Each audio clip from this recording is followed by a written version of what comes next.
اب تک اسی میں پھٹے کر رہے ہیں، یہ 100 سال ہو گئے. یہ انگوٹھا نہیں چومنا چاہیے. میں نے کہا بھائی سرکار کا نام چومنے کیا مسئلہ ہے؟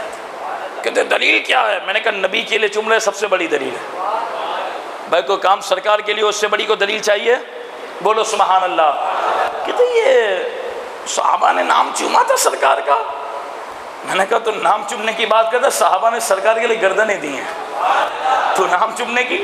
صحابہ تو سرکار کے لعاب دہن پی لیتے تھے.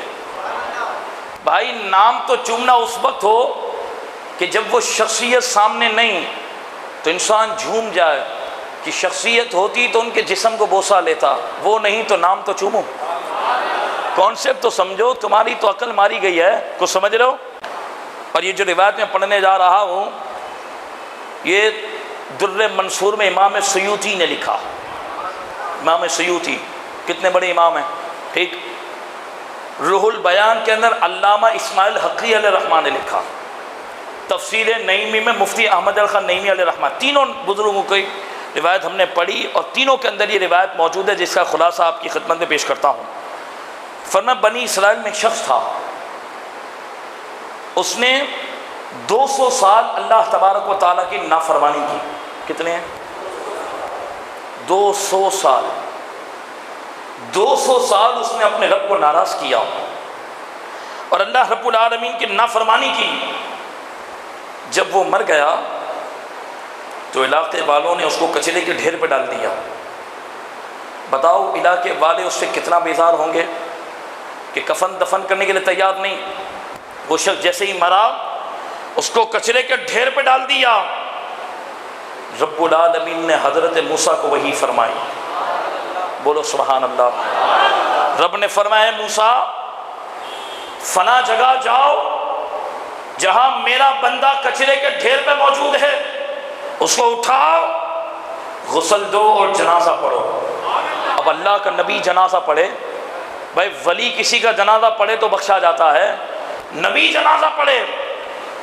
حضرت موسیٰ علیہ السلام نے عرض کی مولا جیسا تیرا حکم میں ویسا ہی کروں گا، لیکن مولا یہ تو بڑا بدبخت شخص تھا، یہ تو بڑا گناہگار تھا.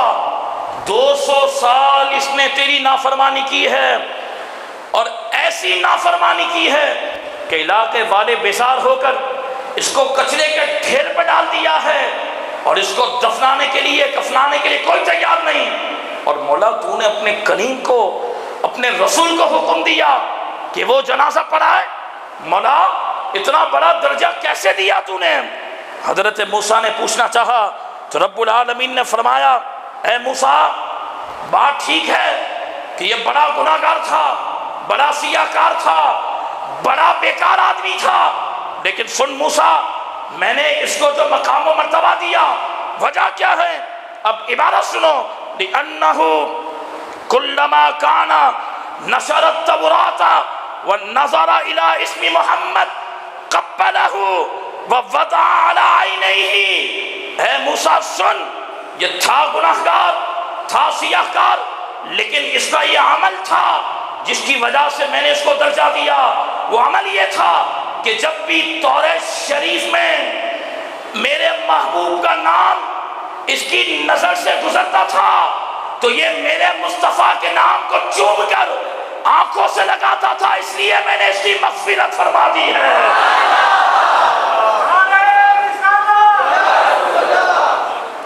اے موسیٰ جب بھی نشر التوراۃ، جب بھی توریت شریف یہ بندہ پڑھتا اور اس کی نظر میرے مصطفیٰ کے نام پر پڑتی، اسم محمد جو مصطفیٰ کے نام پر پڑتی، تو یہ اس کو چومتا اور آنکھوں سے لگاتا. یہ روایت پڑھنے کے بعد میرا بھی معمول ہے کہ جب بھی قرآن شریف پڑھتے ہیں تو پیچھے اگر آپ ٹرن کریں گے تو سرکار کے نام موجود ہیں. سب نہیں تو ایک محمد کا نام تو چوم لیا کرو، تو اس کی برکت سے یہ کرم ہو جائے گا. اور یہاں تو لوگوں نے اس کو کچرے کے ڈھیر پہ پھینکا تھا. روایت کے الفاظ ہیں اے موسیٰ سن وَزَوَّجْتُهُ 70 حورا، میں نے 70 حوروں سے اس کا نکاح بھی کرا دیا ہے. واہ واہ بولو سبحان اللہ. ارے اب مجھے جواب دو، بنی اسرائیل کا شخص 200 سال گناہگار اگر ہمارے آقا کا نام چومے تو رب اس کے گناہوں کو معاف کر دے، اپنے رسول کو جنازہ پڑھانے کا حکم دے اور 70 حوروں سے اس کا نکاح کرائے، تو سرکار کا امتی جب عشق رسول میں ڈوب کر مصطفیٰ کا نام چومے گا تو رب اس کو کتنی بلند و بالا شان عطا فرمائے گا۔ تبھی تو ڈاکٹر اقبال نے کہا تھا نا، قوت عشق سے ہر پست کو بالا کر دے۔ اقبال نے کہا تھا قوت عشق سے ہر پست کو بالا کر دے، دہر میں اسم محمد سے اجالا کر دے۔